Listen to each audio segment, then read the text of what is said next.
إنما يعمر مساجد الله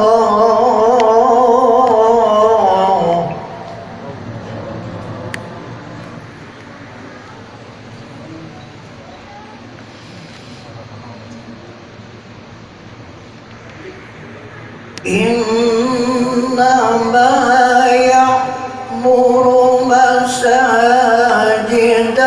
الله من آمن بالله واليوم الآخر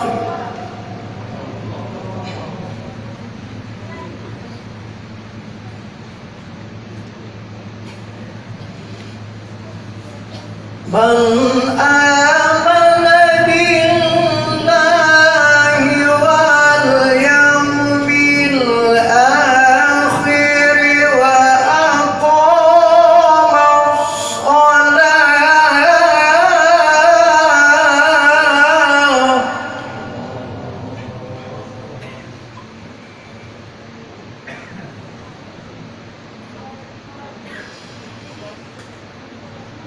وأقام الصلاة وآتى الزكاة ولم يخش إلا الله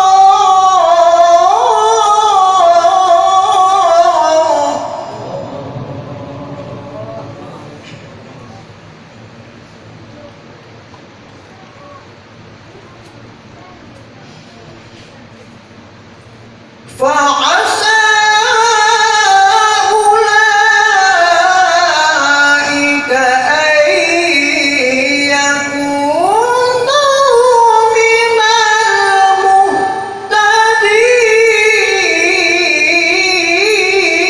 المهتدين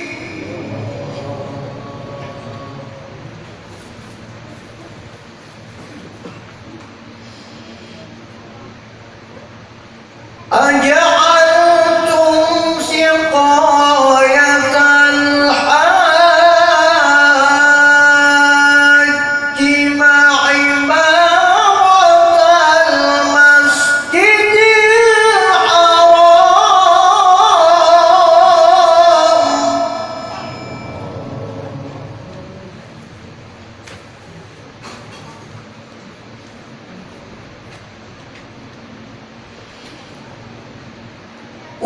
وعمارة المسجد الحرام كمن آمن بالله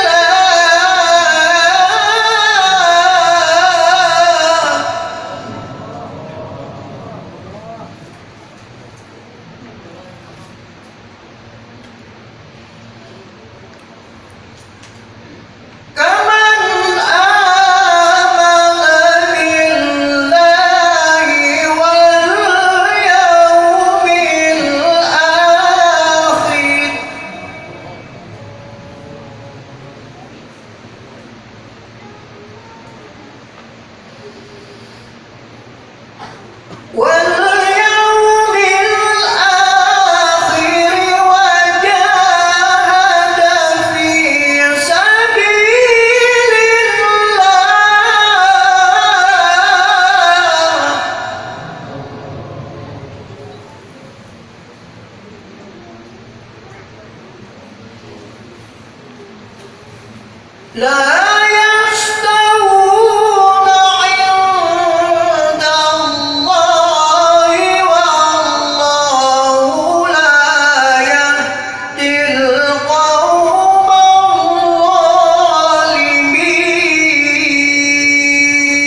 warahmatullahi wabarakatuh.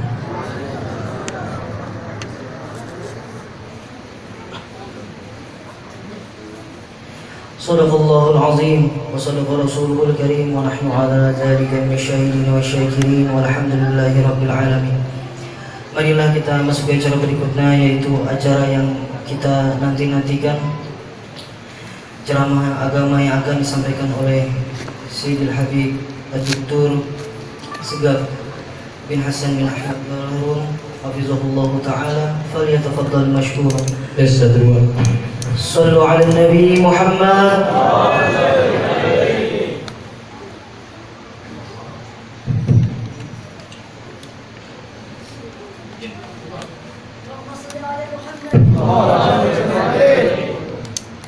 Assalamualaikum warahmatullahi wabarakatuh. Alhamdulillahirabbil alamin. Wassalatu wassalamu ala asyrafil anbiya'i wal mursalin sayyidina wa habibina wa syafi'ina wa nuri qulubina Muhammad habibi rabbil alamin wa imamil ghurril muhajjalin wa ala alihi wa sahbihi ajma'in. Subhanaka la ilma lana illa ma 'allamtana innaka antal alimul hakim. Rabbi shrah li sadri wa yassir li amri wahlul 'uqdatam min lisani yafqahu qawli. Amma ba'du. Yang sama-sama kita muliakan para habaib anak cucu Nabi Muhammad sallallahu alaihi wasallam, yang keberadaan mereka di antara kita menjadi sebab di antara sebab-sebab yang paling utama untuk menghubungkan diri dengan Nabi sallallahu alaihi wasallam yang paling cepat dan yang paling kilat. Yang keberadaan mereka para zuriat Nabi di antara kita merupakan sebuah anugerah sekaligus sebuah pujian. Sebuah anugerah karena keberadaan mereka di antara kita untuk memudahkan kita bertempat dan bersemayam dalam hati Nabi Muhammad SAW. Yang demikian itu dikarenakan hadis Nabi yang berbunyi, Fatimah bint'atun minni yasurruni man yasurruha wa yakbiduni man yakbiduha. Suatu waktu Sayyidina Umar bin Abdul Aziz, salah satu daripada khalifah yang ke-6 yang dianggap sebagai khulafa Rasyidin, beliau kedatangan seorang tamu atau beberapa orang tamu dari kota Madinah. Maka begitu mereka datang, ditinggalkan semua tamu-tamu yang lainnya, fokus kepada tamu yang datang daripada Madinah. Lebih-lebih di antara mereka ada seorang anak kecil yang lebih dimuliakannya, bahkan diletakkan di sampingnya. Dan ketika mereka pulang, maka anak kecil itu diberikan hadiah lebih banyak daripada hadiah yang diberikannya kepada para tetamu yang dewasa. Lebih mengherankan lagi ketika dia akan pulang, anak kecil tadi yang diistimewakan, yang dispesialkan, yang tadi diberikan hadiah lebih banyak daripada tetamu yang lebih dewasa, ternyata dicubitnya sampai menjerit. Sehingga begitu para tetamu itu sudah menghilang dari pandangan, para bawahan dan menteri-menteri serta sahabat daripada Sayyidina Umar bin Abdul Aziz radhiyallahu anhu warḍah, beliau bertanya kepada beliau, wahai Umar, kalau apa yang kau lakukan dengan menghormati para tetamu yang datang dari Madinah melebihi daripada tetamu yang datang dari tempat yang lain, kami tidak akan memungkirinya. Karena memang datang dari tempat di mana di situ bersemayam, di mana di situ berkiprah, di mana di situ pernah hidup Nabi kita Muhammad SAW. Akan tetapi engkau lebih memuliakan seseorang yang berada di sampingmu, bahkan kau letakkan di sampingmu seorang anak yang masih kecil, kau hormati lebih daripada yang dewasa, bahkan kau berikan hadiah lebih daripada yang lainnya. Bahkan lebih mengherankan lagi, kau cubit ketika dia pulang. Maka Maka kemudian ditanya, dikatakan oleh beliau, kamu tidak tahu siapa anak kecil itu? Anak kecil itu adalah Muhammad Al-Baqir bin Ali Zainal Abidin ibn Husain ibn Fatimah ibn Rasulullah sallallahu alaihi wasallam. Aku berharap dengan aku memuliakannya pada malam ini, aku termasuk yang menyenangkan, menghimungkan Nabi Muhammad sallallahu alaihi wasallam, sehingga kelak nanti aku termasuk yang dapat syafaat maksudnya Nabi Muhammad sallallahu alaihi wasallam. Oh begitu, saya baru tahu. Tapi kenapa kau cubit dia waktu kau pulang? Maka dijawab oleh Syekh Abdul Aziz, beliau aku cubit dia supaya dia itu mengingat aku. Barangkali nanti ketika di padang mahsyar dia mengingat aku dan aku mendapatkan syafaatnya. Itulah mereka orang dekat kepada Allah Ta'ala, yang dekat dengan para awliya, para solihin. Mereka itu memperlakukan zuriat Nabi sebagaimana para sahabat Nabi memperlakukan zuriat Nabi sallallahu alaihi wasallam. Sebagaimana dikatakan, suatu waktu pernah Syekh Abu Bakar Siddiq radhiyallahu anhu warḍah dikatakan, "Urqubu Muhammad dan fi ali baitih." Apapun yang kalian ingin dapatkan, apapun yang kalian ingin harapkan terkait dari diri Nabi Muhammad, langsung carilah itu semuanya dalam diri anak cucu Nabi Muhammad sallallahu alaihi wasallam. La alu bait la Fatimah bintun Nabi ahabbu ilayya min Aisyah binti. Demi Allah aku bersumpah, Fatimah putri Nabi lebih aku cintai melebihi daripada putriku sendiri Sayyidatuna Aisyah radhiyallahu anhum wa ardhah wa askanana wa iyyahum fasihatina ya Hanan ya Manan. Sekaligus merupakan sebuah ujian bagi kita, karena mencintai para zuriat Nabi itu hukumnya wajib. Bahkan banyak di antara kita tidak menyampaikannya, padahal itu hukumnya wajib disampaikan, wajib hukumnya. Mencintai mereka bukan dengan memberi-beri sesuatu kepada mereka, tidak. Tapi mencintai mereka ini adalah ada kekeluargaan dengan Nabi Muhammad. Ini adalah cucu Nabi Muhammad. Kita muliakan dia sebagai seorang salah satu daripada keluarga Nabi Muhammad, itu artinya cinta. Bukan harus kita memuliakan dengan uang, memanjakan dengan pelayanan, tidak, tetapi memuliakan mereka karena mereka adalah anak cucu Nabi Muhammad SAW sebagai seorang yang telah banyak berbuat untuk kita semuanya, yaitu kakeknya Nabi kita Muhammad SAW. Oleh karena itu, yang namanya cinta kepada zuriat Nabi tidak mudah dilaksanakan, diterapkan oleh setiap orang. Karena apa? Suatu kewajiban itu pasti akan ada hadangan, akan ada setan-setan di situ yang mencegah untuk kita itu melaksanakannya. Karena setan-setan itu telah bersumpah dalam Al-Quran, wa izzatika la aghwiyannahum ajma'in. Demi kemuliaanmu ya Allah, tidak akan aku biarkan mereka melakukan satu kebaikan saja, aku akan jerumuskan mereka semuanya. Semoga kita termasuk yang disampaikan Nabi SAW, man ahabbahum fahuwa mu'min wa man abghadahum fahuwa munafiq. Siapa yang mencintai mereka berarti dia adalah seorang mukmin, dan barang siapa yang benci kepada mereka berarti dia adalah seorang munafik. Semoga kita semuanya termasuk yang menghormat, memuliakan mereka dan mencintai mereka karena mereka zuriat Nabi Muhammad SAW. Dan semoga kita termasuk yang dibangkitkan bersama mereka semuanya, karena mereka itulah yang akan membantu Nabi SAW dan dalam memberikan minuman yang segar daripada telaga Al-Kausar Nabi Muhammad SAW. Amin amin ya rabbal alamin. Khususnya Habib Soleh, Sida, Syafiq bin Yahya, Habib Alwi, Baharun, dan semua para habaib yang mohon maaf tidak sebutkan satu persatu, namun tanpa mengurangi rasa hormat kami dan cinta kami kepada mereka semuanya selaku zuriat Nabi Muhammad SAW. Yang sama-sama kita cintai, kita hormati, kita muliakan para alim ulama, yang karenanya kita mengenal siapa sosok Nabi kita Muhammad, bagaimana syariat Nabi kita Muhammad, apa akhlak Nabi Muhammad, apa yang diperintahkan oleh Nabi Muhammad. Yang karena mereka, kita semuanya mendapatkan banyak sebab-sebab untuk mendapatkan syafaat Nabi Muhammad. Mereka lah yang disebutkan Nabi SAW adalah manusia yang tidak mungkin kita tandingi amal ibadahnya, pahala yang mereka dapatkan, dan ridho yang telah Allah berikan kepada mereka semuanya. Mereka disebutkan Nabi sallallahu fadlul alim alal abid kafadli ala adnakum. Keutamaan seorang alim di atas seorang ahli ibadah yang lainnya, baik itu ahli sedekah, ahli puasa, ahli sholat, ahli Quran, ahli-ahli yang lainnya, sama seperti perumpamaan kemuliaan diriku di atas kemuliaan sahabat yang paling rendah di antara sahabat-sahabatku.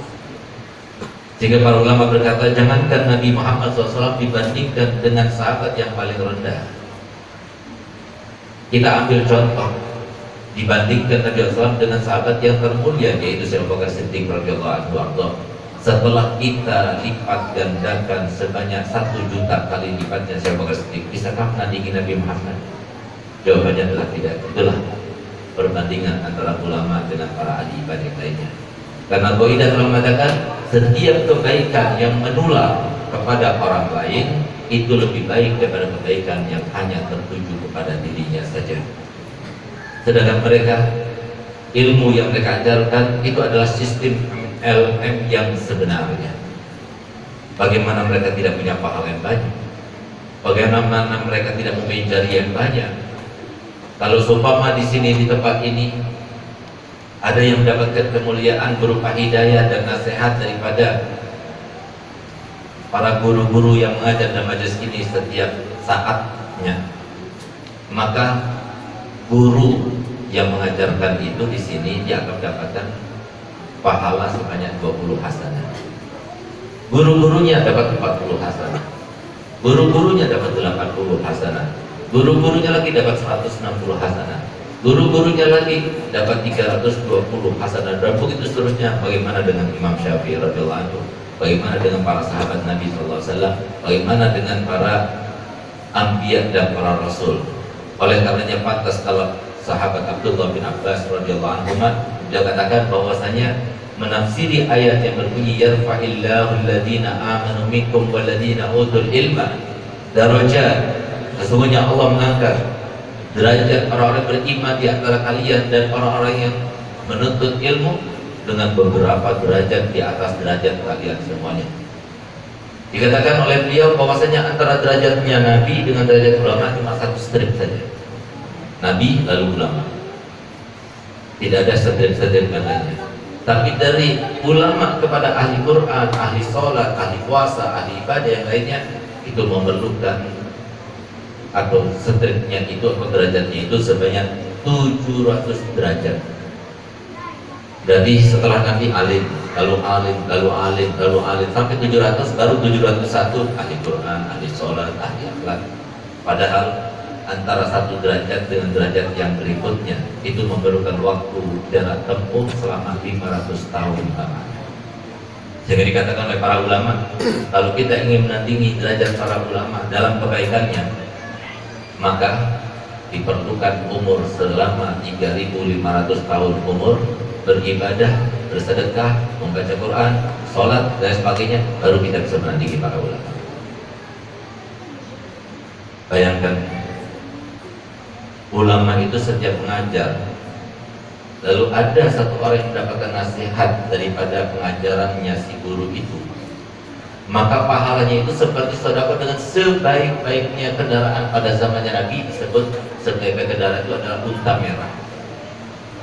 Nabi SAW berkata dan bersabda kepada menantunya dan sahabat Mu'adz bin Jabal, Sayyidina Ali bin Abi Thalib karramallahu wajhah, dia katakan, ya Ali, la an yahdiyallahu bika rajulan wahidan khairun laka min umrin na'am.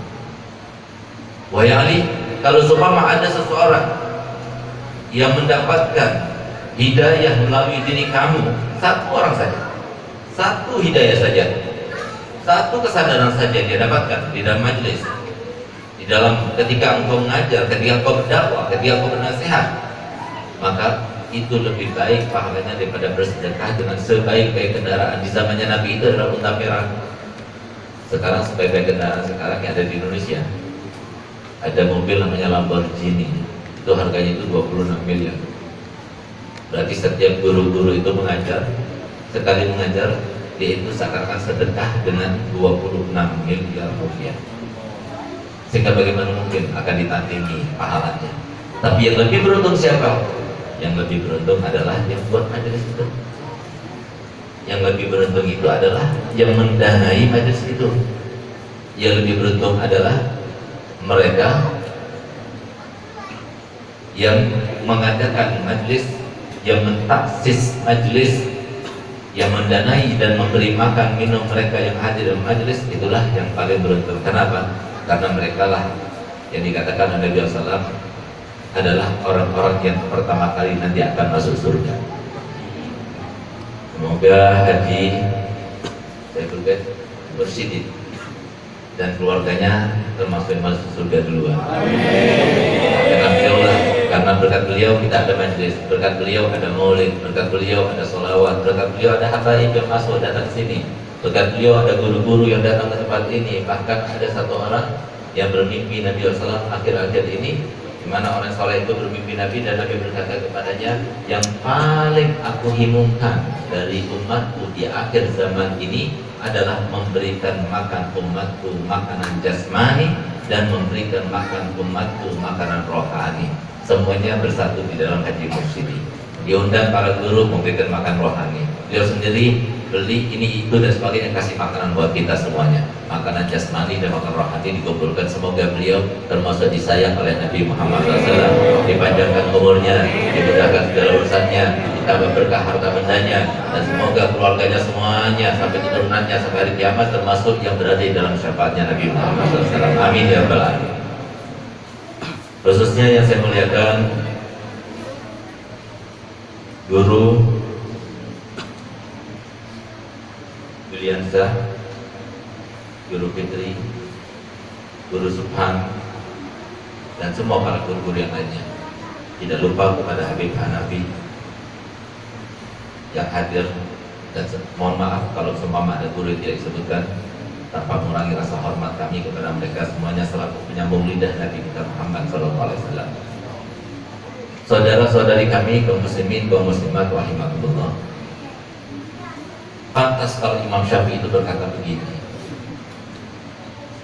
alangkah bodohnya kaum muslimin, alangkah banyak yang bisa dikatakan sebagai orang yang bodoh di antara kaum mukminin, di mana mereka punya anak 6, 7, tapi tidak ada satupun yang menyambung lidah Nabi Muhammad SAW, yang nanti akan menjadi jariah baginya, yang nanti akan menerangi kuburannya, yang nanti akan menaikkan derajatnya sampai di samping Nabi-Nya Muhammad SAW, yang nanti akan menjadikan dia dan keluarganya termasuk yang akan mendapatkan syafaat daripada anaknya, yang nanti anaknya itu akan diletakkan di atas mimbar-mimbar yang mulia sehingga semua orang akan merasa iri kepada orang tuanya yang telah melahirkannya, yang nanti tidak ada satu kebaikan pun yang dilakukan oleh anaknya kecuali akan sampai kepadanya tanpa harus dihadiahkan.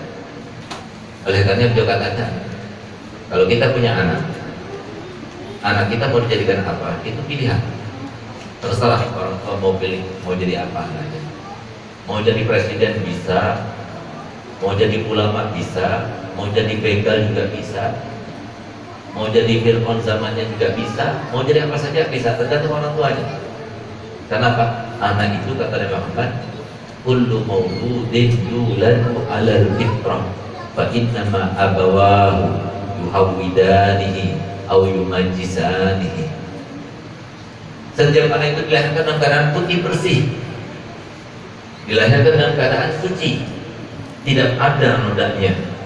Orang tuanya lah yang menjadikan mereka itu kemudian ternoda. Orang tuanya lah yang kemudian akidahnya rusak, yang menjadikan anak itu bermoral tidak baik, berakhlak tidak baik. Itu semua orang tuanya. Oleh karena ini zaman yang disebutkan oleh Nabi SAW, saya ti'alaikum zamanun halakul rajuli ala yadai abawai. Nanti bakal datang suatu zaman di mana zaman itu kebinasaan seorang anak itu bukan terletak kepada teman-temannya, tidak, kepada lingkungannya, tidak, kepada tetangganya, sahabatnya, tidak, tapi terletak kepada kedua orang tuanya. Kenapa? Karena kedua orang tuanya itu meletakkan pendidikannya dengan pendidikan yang salah. Kita semua tahu, apapun yang akan diraih oleh seorang anak itu tergantung daripada pendidikan. Tergantung kepada apa yang kita inginkan terhadap anak itu, tergantung dari apa yang ada dalam pikiran orang tuanya, dan mungkin itu adalah sebuah hal yang terkait dengan hidayah, sehingga bukan semua orang punya anak menjadi orang alim. Buktinya kita lihat anak-anak di sekolah formal atau umum, silahkan tanyakan kepada kepala sekolahnya. Dari kelas 1 SD sampai kelas 6 SD jumlahnya itu nggak berubah. Kelas 1 50, kelas 2 50, sampai kelas 6 50 juga. Satu SMP berapa anak kelas 1 SMP? Oh 43 kelas 1, kelas 2, kelas 3 juga 43. SMA juga seperti itu. Berapa jumlahnya? Kelas 1 SMA 54 kelas 1, kelas 2, kelas 54, kelas 3 juga 54. Coba pian-pian seberata datang ke pondok-pondok pesantren, tanya kepada para kiainya, kelas 1 biaya berapa jumlahnya? Sekian. Setelah kelas 2 berapa jumlahnya? Sekian, lebih sedikit. Kelas 3 berapa? Lebih sedikit. Sanawiyah berapa? Lebih sedikit. Aliyah berapa? Tambah sedikit. Sehingga yang keluar cuma sedikit. Kenapa? Orang-orang pilihan yang mendapatkan kemuliaan tersebut, bukan semua orang. Kenapa? Setan itu bukan makhluk bodoh. Setan itu makhluk yang pintar. Iblis itu kalau cuma dikatakan sekarang, siapakah makhluk Allah yang masih hidup sekarang ini yang paling pintar, yang paling ahli, yang paling meliputi keilmuannya itu banyak hal? Jawabannya adalah iblis. Kalaupun bersumpah tidak melanggar sumpahnya, karena memang iya. Iblis itu sudah pernah beribadah kepada Allah selama 185.000 tahun lamanya. 60 tahun menjadi kepalanya para malaikat, bahkan 30 tahun menjadi ketua daripada para malaikat yang khusus rohani. 3000 tahun, selama 30 tahun pernah bertawaf di sekitar arsy Allah Ta'ala. Itu sehingga Nabi SAW mensifatkan tidak ada satu tempat sejengkal pun di atas langit sana kecuali sudah pernah diletakkan dahinya iblis untuk bersujud kepada Allah. Dikatakan oleh Nabi, kalau seumpama ada di antara malaikat yang berjumpa dengan iblis saat sebelum terkutuk dan sebelum dikutuk, maka dia akan pulang kepada rekan-rekannya dengan perasaan bangga luar biasa karena pernah berjumpa dengan makhluk Allah yang paling alim, yang paling banyak ibadahnya. Dia tahu. Oleh karena dia itu pintar sekali mengatur siasat, pintar sekali. Jangan sok-sokan kita itu mengatakan bahwasanya kita itu lebih pintar daripada setan. Oleh karenanya Allah Ta'ala selalu memberikan pesan kepada kita dalam surat Yasin, A'udzubillahi minasyaitonirrajim, Bismillahirrahmanirrahim. Alam a'had lakum ya bani Adam alla ta'budush syaitan innahu lakum aduun mubin. Sudah aku bilang kepada kalian, maka aku sudah buat perjanjian dengan kalian. Awas ya, jangan jadikan setan itu sebagai tuan kalian, dipatuhi, diikuti terus. Jangan. Kalian harus sadar, harus paham. Dalam Al-Quran tersebutkan bahwasanya mereka sudah berjanji dan bersumpah kepada Allah, wa izzatika la aqiyannahum ajma'in, demi kemuliaanmu yang aku akan jerumuskan mereka semuanya, yang tua, yang muda, yang laki, yang perempuan, semua aku akan jerumuskan. Tidak akan aku biarkan mereka melakukan satu kebaikan pun. Sehingga apa? Allah Ta'ala sudah berkali-kali dalam Al-Quran, innahu lakum aduwwun mubin, sesungguhnya setan itu adalah musuh yang sangat jelas. Kalau seumpama kita semuanya ada musuh, ketahuilah musuh yang paling jelas, yang paling besar, yang paling membahayakan, yang selalu mengawasi kita itu adalah setan. Kok bisa-bisanya kita itu kemudian mengatakan, oh kita itu lebih pintar daripada setan. Bahkan mohon maaf, yang kita anggap mereka itu orang pintar-pintar sekarang dengan gelarnya doktor, profesor dan sebagainya, justru mereka adalah teman-temannya setan. Justru mereka yang mengaku dirinya itu pintar, justru mereka yang terjerumus, mereka terbawa. Saya mengatakan demikian, mohon maaf, bukan berarti saya ini tidak suka atau tidak menghimbau para hadirin untuk masuk ke dalam dunia formal. Silahkan. Saya jadi seorang formal. Alhamdulillah S1 saya di Darwa, S2 saya di Unsur Surabaya, S3 saya di UIN Malang. Alhamdulillah selesai dalam waktu 3 tahun dengan predikat Umrah, alhamdulillah. Dan yang kedua lagi S3 saya di UITM Malaysia, supaya linear dengan S1 dan S2 saya sudah selesai. disertasinya, tapi belum ujian terbukanya karena pandemi. Saya ngambil itu semuanya untuk apa? Untuk saya jadikan sebagai senjata dakwah.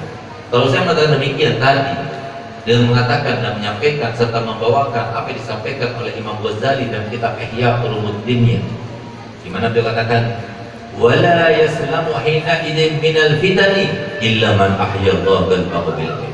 Tidak akan ada satu orang pun pada saat akhir zaman, di mana zaman itu fitnahnya dahsyat luar biasa, tidak akan ada yang bisa selamat terhadap itu, kecuali bagi mereka dihidupkan hatinya dengan ilmu Nabi Muhammad SAW. Kalau saya mengatakan demikian, kapasitas saya sebagai seorang kiai, seorang guru saja, seorang ustadz, seorang dai, seorang habib saja, pasti ada yang berkata nyeletuk di sana, itu pantas, itu kan punya pondok. Yang ngomong begitu, maksudnya biar pondoknya itu penuh.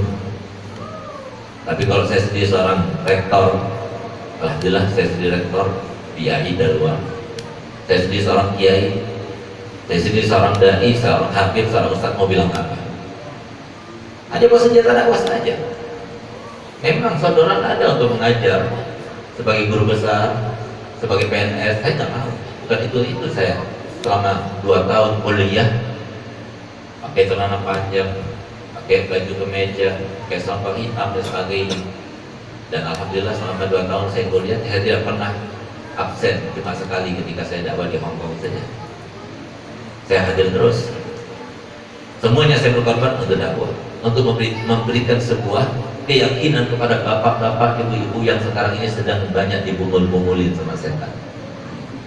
Mohon maaf, saya punya anak, alhamdulillah semuanya itu dalam satu jalan dengan saya, dan semoga tetap seperti itu sampai mereka meninggal semuanya.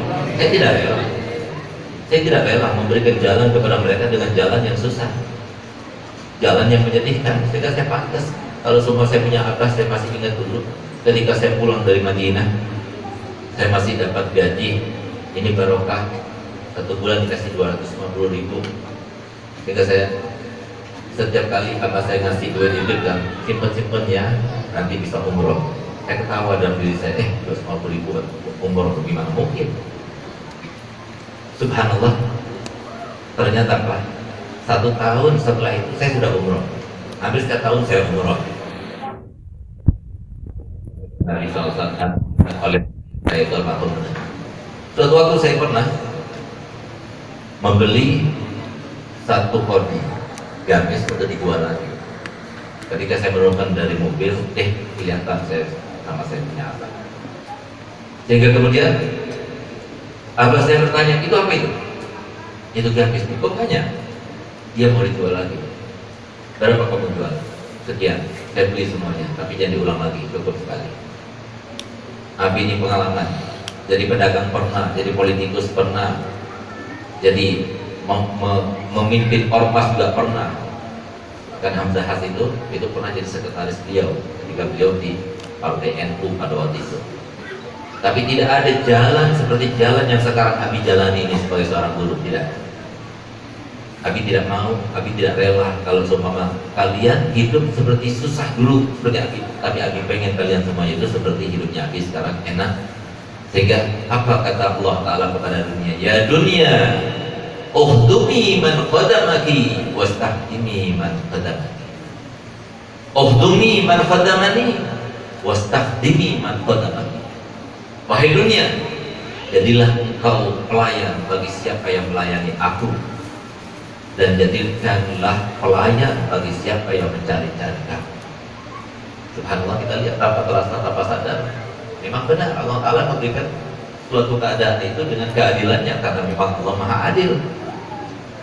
Jadi orang kaya ada kelebihannya, ada kekurangannya. Jadi orang alim ada kelebihannya, ada kekurangannya.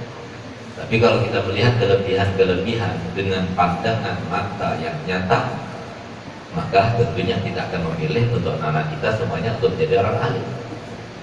Kalau misalnya, mohon maaf, Haji Mursyidi punya anak dijadikan seorang konglomerat paling kaya di Buntok, bahkan bukan paling kaya di Buntok, paling kaya di Kalsel, bahkan bukan paling kaya di Kalsel, paling kaya di Indonesia misalnya. Walaupun hartanya melimpah, berada di mana-mana, kalau dia berbuat baik tidak dihadiahkan padanya, tidak akan sampai kepada ayahnya. tergantung bagaimana dia didik dulu. Ingatkan pada orang tua.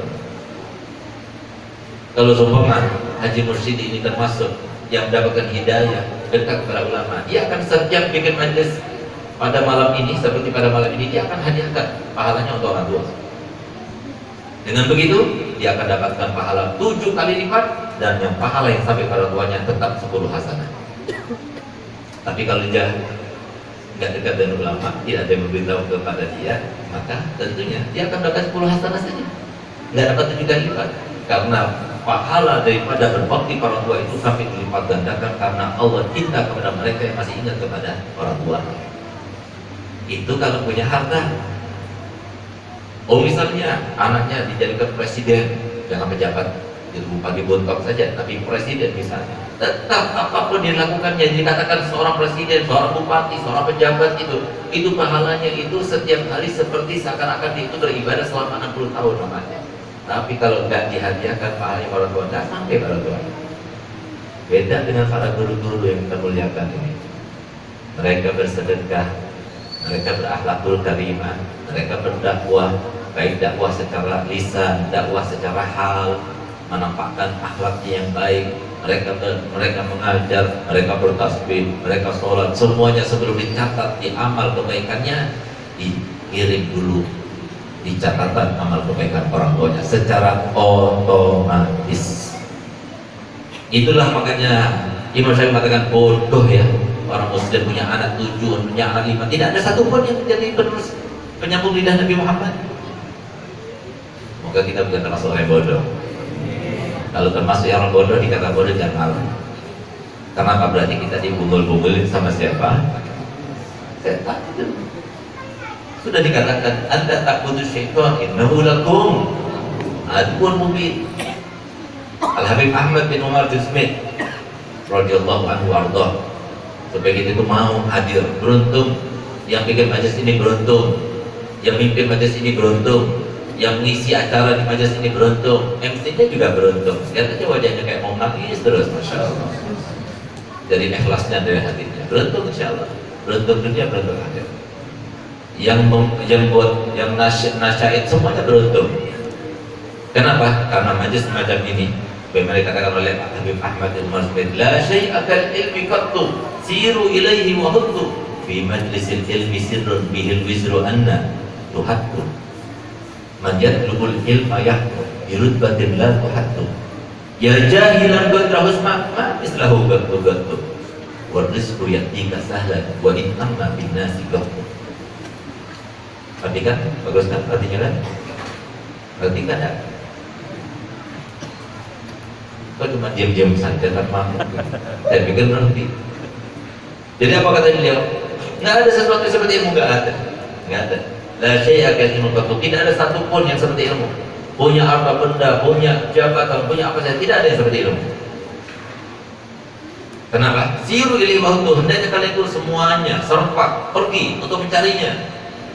Nabi SAW bersabda, innal anbiya lam yuwarrithu dinaran wala dirhaman innama warasul ilma faman akhadahu faqad akhadha bihaddin wafir. Sesungguhnya para nabi itu tidak mewariskan harta benda.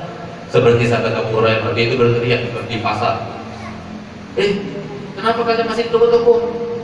Kenapa kalian masih berada di sini? Kalau di masjid Rasulullah itu sudah dibagi-bagikan harta warisnya Nabi. Berondong mereka, akhirnya mereka sepakat semuanya pergi, lari dari pasar pergi ke masjid. Begitu sampai di masjid, dilihat gak ada harta, gak ada harta benda yang dibagi-bagikan.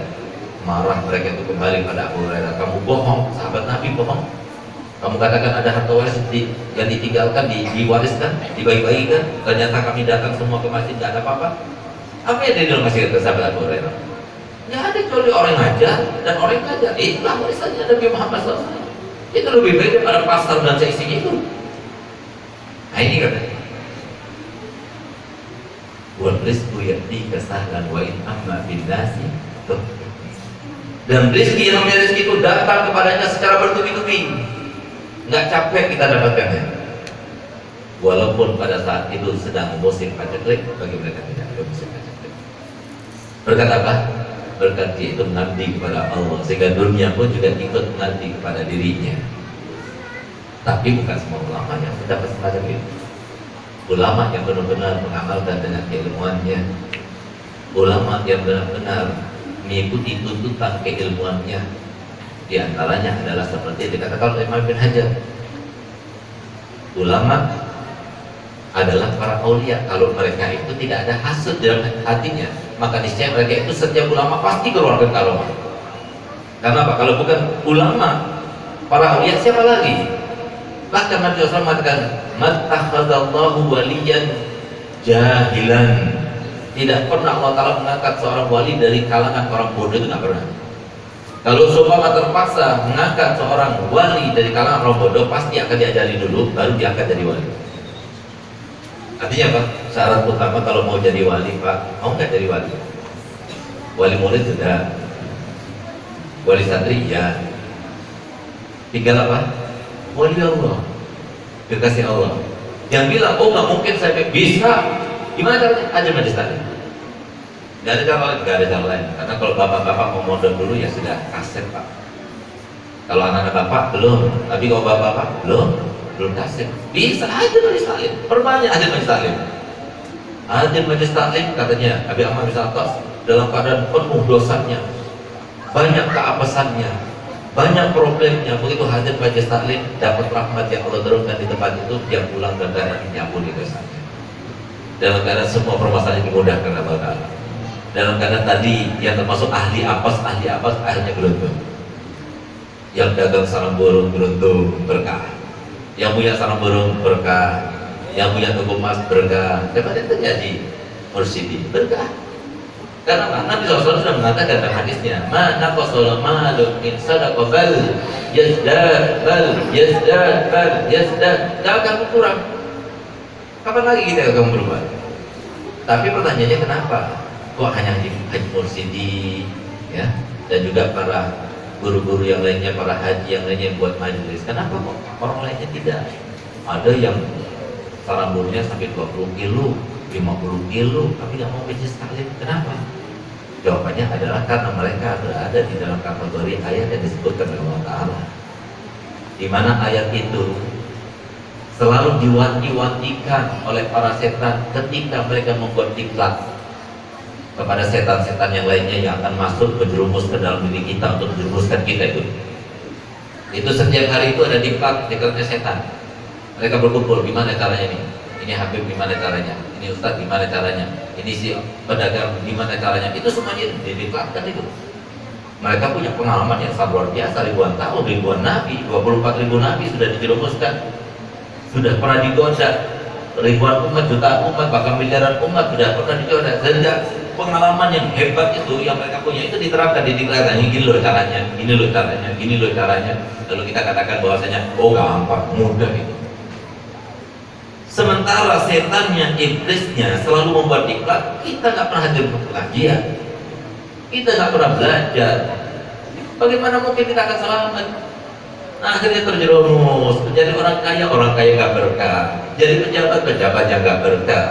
Semua keutamaan yang Allah berikan, anugerah semata-mata yang Allah berikan padanya, kekayaan, jabatan, kekuatan, umur panjang, semuanya sia-sia begitu saja. Kenapa? Karena dia tidak tahu bagaimana caranya, menggunakannya bagaimana. Oleh karena itu, apa yang membuat mereka itu banyak yang tidak bisa menggunakan kesempatan yang ada? Nabi SAW selalu mewanti-wanti kita, iltanim khamsan qabla khamsin. Yang pertama apa? Syababaka qabla haramik. Masa muda kamu sebelum masa tua. Kita tanya kepada yang sudah tua, pengen nggak jadi muda lagi? Pasti mereka pengen. Nggak ada satu orang tua pun yang pengen nggak mau jadi muda lagi, nggak ada. Semuanya pengen. Termasuk saya sendiri. Saya sendiri pengen lebih muda lagi seperti saya punya anak, sehingga saya bisa mengalahkan lari. Walaupun saya pernah mengalahkan dia lari, tapi dia nggak mengakuinya.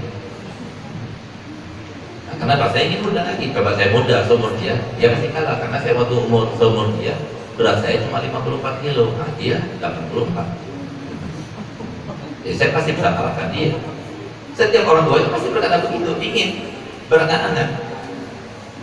Syababaka, gunakan masa mudamu Untuk apa kita gunakan masa mudamu? Sebagaimana dikatakan oleh sahabat Abdullah bin Abbas radhiyallahu anhu warḍah, dia katakan, al-fursatu tamurru marras sahab, faghtanimu fursatakum. Yang namanya masa muda itu adalah masa kesempatan yang keemasan. Hendaknya gunakan masa kesempatan itu, jangan kau buang-buang. Masa muda itu adalah masa yang menentukan orang itu alim banget atau tajir banget atau sultan banget atau dia itu seorang pejabat yang hebat, itu karena di masa mudanya dia isi. Tapi kalau dalam masa mudanya sudah dia pengangguran, masa mudanya dia malas, masa mudanya dia bukan seorang yang melakukan sesuatu yang memanfaatkan dan bermanfaat, maka jangan berharap dia akan menjadi orang besar. Itu kata Nabi Muhammad. Yang kedua apa? Syababaka qabla haramaik wa ghinaka qabla faqrik. Kayamu sebelum miskin. Ingat, kekayaan itu kan berada di dunia. Dunia itu sifatnya itu bunda, sehingga kadang-kadang di bawah, kadang-kadang di atas. Mungkin ketika kita itu beranjak berdagang, wah mulai beranjak naik. Ketika sampai ke atas, seiring dengan usia kita yang sudah mulai tua, maka akan berkurang, turun sampai ketika kita meninggal dunia, habis. Mohon maaf, itu sudah berkali-kali Nabi SAW menegur kita semuanya dan menyinggung serta menyindir kita semuanya, terutama yang punya dunia. Apa itu? Dan minta likin wali sediatilih. Berapa banyak orang yang cari harta, capek-capek cari harta, dari mulai pagi buka toko sampai malam, setiap hari pegang nota, nulis nota, pergi ke sana ke sini cari modal dan sebagainya. Ternyata dia itu mencari harta benda yang banyak, tapi dia tidak ikut menikmatinya. Kapan yang jadi sekarang itu? Berapa banyak orang yang punya harta benda tapi tidak ikut menikmatinya? Kenapa? Karena jauh daripada ulama, lupa dia kepada Allah. Sehingga makanya ayat ini oleh setan itu diwajibkan. Setan, tan semuanya, ingat ya. Ini ayat kalau lewat dibaca sama kaum muslimin, usahakan supaya mereka itu nggak menang. Gimana caranya? Gampang, masukkan pikiran mereka.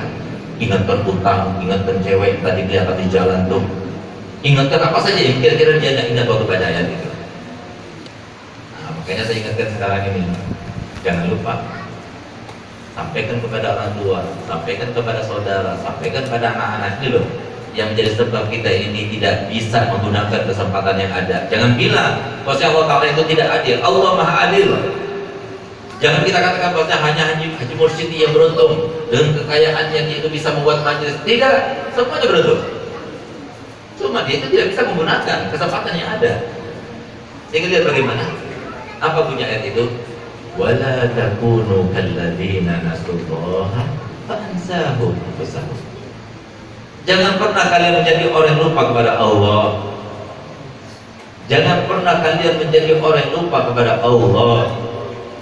Jangan pernah kalian menjadi lupa kepada Allah. Karena ketika kalian sudah lupa kepada Allah, kesempatan yang baik yang harusnya kalian raih, Allah akan lupakan dari kalian.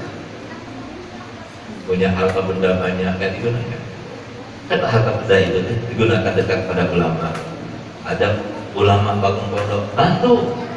Ada ulama bangun masjid, bantu. Ada ulama bikin majlis taklim, bantu.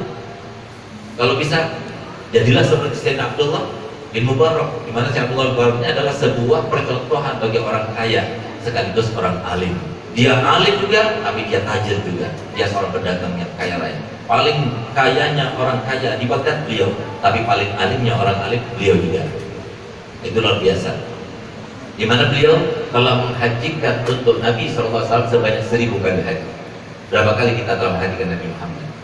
Berapa kali kita telah mengumrahkan Nabi Muhammad? Berapa kali dengan uang kita telah membahagiakan Nabi Muhammad? Beliau sudah menghajikan Nabi sebanyak 1000 kali haji. Setiap tahunnya diisi, 1 tahun berperang di dalam jihad, karena pada waktu itu di masa-masa pemekaran, dan 1 tahun berikutnya melaksanakan ibadah haji untuk melaksanakan haji bagi Nabi Muhammad SAW. Dia laksanakan sendiri 25 kali, sedangkan 975 dia sewa orang untuk menghajikan Nabi Muhammad. Genap seumur hidupnya dia telah menghajikan Nabi sebanyak 1000 kali haji.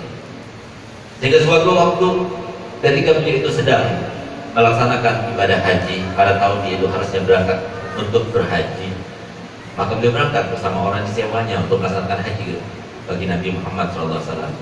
Tiba-tiba di tengah jalan dia melihat ada seseorang wanita yang sedang mengais-ngais sesuatu di tempat sampah. Sehingga diperhatikan apa yang sedang diambilnya.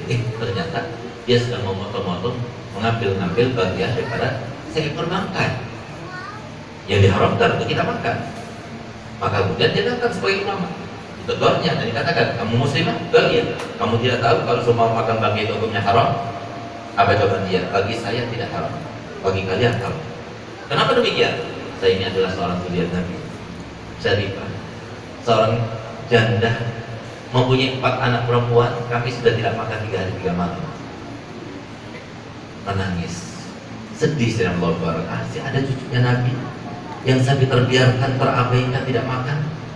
Maka yang sedia kala dia bawa itu bingkisannya, bekalnya untuk melaksanakan ibadah haji, pulang dan pergi diberikan kepada perempuan itu. Syarifah, ambillah ini dan hidupilah anakmu dengan uang ini. Dia kembali pulang, sementara yang lainnya suruh terus berangkat. Begitu mereka kembali ke Baghdad, sebagaimana disunahkan, setiap kali ada orang pulang daripada ibadah haji, untuk kita itu minta doa. Dia juga, tapi herannya setiap kali dia datang meminta doa kepada mereka, mereka juga minta doa kepadanya. Loh, saya kan gak haji, gimana mau bilang gak haji? Kamu kan yang bantu aku waktu di Arafah. Satunya lagi, kamu kan yang mengangkat aku ke unta, kamu kan yang meminjamnya aku uang, kamu kan yang memberikan aku air, kamu kan semua punya bukti. Kalau semua ada sekarang, seperti orang Banjar, rukunnya majelis itu ada 6, yang ke-6 itu foto. Kalau nggak foto nggak sempurna, ya kan? Nah, kalau seumpama dulu mas sudah ada foto, sudah ada handphone ini, pasti berfotoan semuanya. Nih buktinya, semua ada buktinya. Heran dia, kok bisa? Mereka semua bilang aku haji, mereka udah haji. Semuanya punya bukti lah, berani bersumpah lagi mereka. Dia pulang ke rumahnya dalam keadaan bingung. Subhanallah, dia tidur mimpi Nabi Muhammad SAW. Apa kata Muhammad? Ya Abdullah, kamu heran dengan apa yang terjadi dan apa yang mereka katakan? Iya. Kamu ingat dengan sedekah yang kau berikan kepada cucumu? Iya. Berkat apa yang kamu lakukan, Allah ridho kepadamu. Dan berkat apa yang kamu lakukan itu, akhirnya Allah Ta'ala menciptakan seorang malaikat yang akan menghajikan untukmu dari tahun ini sampai hari kiamat nanti. Berkat sedekah. Kenapa? Digunakan, diingatkan kesempatan itu oleh Allah Ta'ala. Jadi Nabi Abbas, dia itu berada di masjid etikaf. Lagi etikaf begini, datang satu orang. Sahabat Abdullah bin Abbas, saya ini punya hajat, saya sudah berusaha tapi saya tidak berhasil. Bisakah kau bantu aku? Marhaba, dia berangkat, dia tinggalkan masjid, dia bantu. Sehingga pak temannya yang ikut etikaf pada saat itu menegurnya, kamu dahulukan membantu orang daripada etikaf. Apa jawaban Sayyidina Abdullah bin Abbas? Demi Allah, aku mendengar sendiri Nabi Muhammad telah bersabda bahwasanya kalau kamu membantu orang yang dalam keadaan kesusahan, menyampaikan hajatnya, itu lebih baik daripada beriktikaf selama 20 tahun lamanya. Itu faedah ilmu. Ada kesempatan yang terus terbuka. Kenapa? Ilmu. Kenapa? Karena diingat pada Allah. Nah, coba lihat, mohon maaf, silahkan kita evaluasi, cuci otak kita, jangan mau kita dibumul-bumulin terus sama setan tuh, kurang ajar tuh. Tanyakan, kapan anak kita ingat kepada Allah? Kalau semua mereka masih ingat pada sholat 5 waktu saja, Allahu Akbar, iyyaka na'budu wa iyyaka nasta'in, inna sholati wa nusuki wa mahyaya wa mamati lillahi rabbil alamin. Ingat terus. 5 waktu aja sholat, ya, ingat, gampang, mudah rezekinya, semuanya mudah. Apalagi kadang-kadang bolong-bolong, kapan ingatnya pada Allah? Kenapa ulama itu selalu melakukan kebaikan? Ingat Allah terus. Mengajar, ingat Allah. Sedekah, ingat Allah. Ngapain saja, ingat Allah. Sehingga akan dibuka kesempatan oleh Allah Ta'ala. Tapi bagi mereka tidak pernah ingat Allah, tidak pernah hadir majelis taklim. Tambah banyak hadir majelis taklim, tambah banyak ingat pada Allah. Tambah banyak ingat pada Allah, tambah banyak kesempatan terbuka. Nabi subhanallah, memang benar-benar ya setan ya, kurang ajar. Pantes kalau si setan itu mengatakan ada 4 golongan yang paling digemari, paling diliputi, paling disenangi oleh setan. Siapa dia? Yang pertama hamba. Coba lihat, Habib kan jarang ya hadir. Habib Soleh karena beliau itu kenal sama saya, alhamdulillah insya Allah min ahli majlis insya Allah. Kenal sama saya, ada saya kenal sama beliau, belum senang pada beliau karena beliau kawin sama adik daripada bekas atau mantan sekretaris di Pondok Dalwa, yaitu Syarifah Suud Alidrus rahimahullah rahmatal abrar, sudah meninggal dunia. Semoga beliau diampuni dosa-dosanya, dinaikkan derajatnya, diberikan pahalanya yang banyak. Amin ya rabbal alamin. Habib-habibnya sedikit. Kenapa? Karena saya tak tahu apa itu hadis itu. Kata Nabi SAW, "Masalu ahli baiti kama masali safinati Nuh, man raqib najah wa man lam yarkab warik." Perumpamaan keluarga itu sama seperti perahu Nabi Nuh. Yang naik mengikuti mereka, meladani mereka, selamat. Yang enggak ikut mereka, dia akan celaka. Dijadikan gimana caranya sudah Nabi itu enggak jadi safinah Nuh. Jangan sampai ada Habib yang jadi pintar. Kenapa kok pintar nanti semua ikut sana? Akhirnya selamat itu banyak umat. Makanya kan dia yang hadir merasa Habib itu wah sudah pintar-pintar. Nah, itu. Yang pertama, yang kedua siapa? Orang kaya. Jarang orang kaya mau bikin majelis.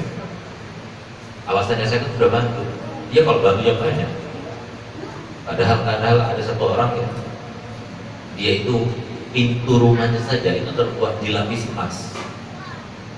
Ini pengalaman saya sendiri. Waktu kita minta ke sana membawa proposal untuk pondok pesantren, itu dikasih berapa? Dikasih pasnya itu 1.600.000. Padahal yang diminta miliar. Hebatnya lagi yang punya rumah itu, mobilnya itu bukan mobil seperti mobil saya, mobil Alfa, ya, mobil Harrier, enggak. Mobilnya itu mobil Mr. Bean tahun 1967. Kok bisa kemana-mana pakai Mr. Bean terus?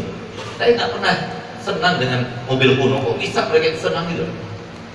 Saya senang yang baru-baru gitu, yang model-modelan kan bagus. Sama kayak istri kan yang baru-baru kan bagus lah. Ini enggak, yang kuno-kuno sana. Saya tanya dulu, kenapa kok senang mobil ini, anak sampean, mantu sampean, mobilnya bagus-bagus, kok sampean begini? Apa jawabannya?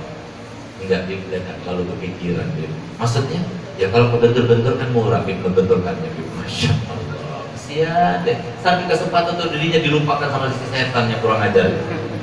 Gara-gara dia itu tidak banyak hadir dengan para ulama. Oleh karenanya Abu Guru sekumpul radhiyallahu anhu ardo, beliau katakan kalau punya harta itu lalu tidak dibagi dengan 3 bagian, maka dia termasuk orang yang rugi. Apa itu? Sepertiga kita gunakan, kita nikmati bersama keluarga, kita nikmati, bikin rumah yang bagus, yang besar, yang kamar mandinya, yang ada AC-nya. Jangan pilih bikin kamar mandi kecil, bikin AC-nya tidak ada, atau takut pakai AC dan sebagainya, kemahalan dan sebagainya, padahal ada uang untuk bayarnya. Beli mobil yang paling bagus, dengan kemampuannya dia mampu. Beli HP yang paling bagus, nikmati dunia, nikmati, dia capek. Ini nggak ada orang kaya, saya ketemu semua orang kaya, masya Allah kaya padahal, tapi pakai HP-nya diikat sama karet. Siadel loh. Jadi buat apa kayaknya? Padahal Allah Ta'ala mengatakan fa'amma binikmati rabbika, hadis, gunakan supaya kamu alhamdulillah, saya bagus ya. Kalau belum punya saya punya alhamdulillah, bilang alhamdulillah itu syukur. Itu maksudnya Pak Muhammad bin Abdullah hadis. Ini enggak HP-nya jadul, makannya TV terus, nggak ada makan yang enak-enak. Kenapa? Tunggu dulu sampai kumpul dulu modalnya banyak, nanti kalau sudah banyak modalnya baru kita nikmati. Tunggu sampai kita stroke dulu baru kita makan yang enak-enak. Tunggu sampai kita itu kena gula dulu baru makan enak-enak. Tunggu sampai kena hipertensi baru kita makan enak-enak. Gitu maksudnya. Dilupakan sama setan. Nikmati, ajak keluarga pergi umroh, ajak keluarga pergi melancong untuk kita bertafakur pada Allah Ta'ala. Ajak keluarga setiap bulan ke kuliner dan sebagainya. Ajak, nikmati. Allah Ta'ala senang. Yang penting dinikmati lalu disyukuri. Itu maksudnya. Yang kedua diputar kembali sepertiga untuk modal kembali, itu sepertiga. Lalu sepertiga berikutnya untuk bagian kita nanti kelak di akhirat. Mohon maaf, ini banyak terjadi sekarang ini, di mana Nabi SAW menyinggung kita, menyindir kita dan mengatakan, ya qulu ibnu Adam mali, wa ma malu. illa ma akalta fa'afnait aw labista fa'aflait aw tasaddaqta fa'afkait wa masih wadzalika fadahibun aw tarikul linnas. Berapa banyak orang mengatakan begini loh, ini loh rumahku tuh, memang keren tuh, ini tanahku, ini tokoku, saya masih beli lagi, ada investasi di situ. Yang mana hartamu, kata Imam? Kecuali yang kau makan tuh sampai habis, kecuali yang kau pakai tuh sampai usah, kecuali yang kau sedekahkan tuh, dan itu akan disimpan Allah Ta'ala dan akan menjadi simpanan kamu yang akan membuat kamu tertawa kala nanti. Selain 3 harta kamu itu, maka fazahibun akan hilang, akan sirna, dicuri orang, kena api, kena banjir, kena cobaan dan sebagainya, atau autari kulinas, atau ditinggalkan ke orang. Tidak dikatakan bagaimana tinggalkan untuk anak istrinya, ditinggalkan untuk keluarganya, tapi tinggalkan untuk orang. Kenapa? Karena sekarang ini seperti itu. Hati-hati Pak, Bu, kalau belum suki jangan meninggal dulu tuh. Kenapa demikian? Karena sekarang lagi tren di antara anak muda, kalau ada orang tua meninggal dunia tanpa meninggalkan harta waris, dicaci maki habis.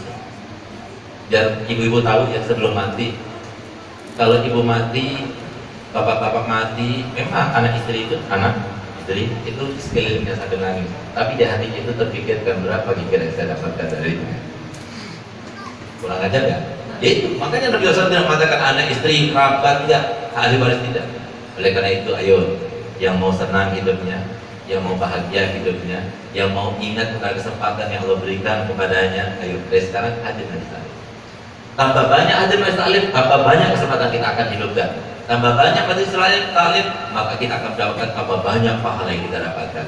Kita minta kepada Allah Ta'ala semoga Haji Mursyidi dan keluarga besarnya, semoga semuanya dan para guru yang mengisi di sini dan semua hadirin yang biasa hadir di tempat ini, semoga semuanya termasuk yang berada di dalam hati Nabi Muhammad, termasuk dibanggakan oleh Nabi Muhammad, termasuk yang diakui sebagai umat Nabi Muhammad, termasuk yang mendapatkan syafaat Nabi Muhammad, termasuk yang mendapatkan ruqyah manamiyah dengan Nabi Muhammad, di dunia qabla al-akhirah, di alam barzah bersama Nabi Muhammad, di alam mahsyar bersama Nabi Muhammad, ketika di alam mahsyar dinaungi dengan naungan yang dipimpin langsung oleh Nabi Muhammad, di bawah bendera Nabi Muhammad, ketika dihisab bersama Nabi Muhammad, ketika melewati sirat bersama Nabi Muhammad, sampai ketika masuk surga bersama Nabi Muhammad karena bertetangga dengan Nabi Muhammad. Amin amin ya rabbal alamin. Rabbana atina fid dunya hasanah wa fil akhirati hasanah wa qina adzabannar. Wa sallallahu ala sayyidina Muhammadin wa ala alihi wasallam. Alhamdulillahil alamin. Sebelum saya tutup, barangkali ada yang belum dapatkan ijazah salawat busyra, di mana salawat busyra itu adalah salawat yang diimpikan oleh salah satu putra Akbar Ulun, tepatnya pada tahun 2016, lebih tepat lagi pada malam 10 Muharram atau malam Asyura, di mana ketika bermimpi tersebut Nabi SAW mengajarkan salawat itu, dan ketika bangun langsung hafal di luar kepala. Kata Nabi Muhammad, yang baca salawat itu sebanyak 41 kali habis sholat subuh, kalau kita hafal cuma 7 menit, habis 10 menit saja, maka kata Muhammad seperti khasiatnya baca Yasin sebanyak 41 kali dalam mengabulkan hajat, mudahkan urusan, menggapai segala kesulitan, menggapai segala harapan, melapangkan segala kesulitan, dan menjaga diri daripada segala hal yang menakutkan dan khawatir. Saya akan baca, kemudian bapak-bapak biar seberatan mengikuti saya. Lalu kemudian kita akan baca lagi 3 kali dengan nadanya diminum dulu, dengan harapan semoga kita termasuk diridhoi oleh Allah. Amin ya rabbal alamin. Bismillahirrahmanirrahim. Allahumma salli wa sallim ala sayyidina Muhammadin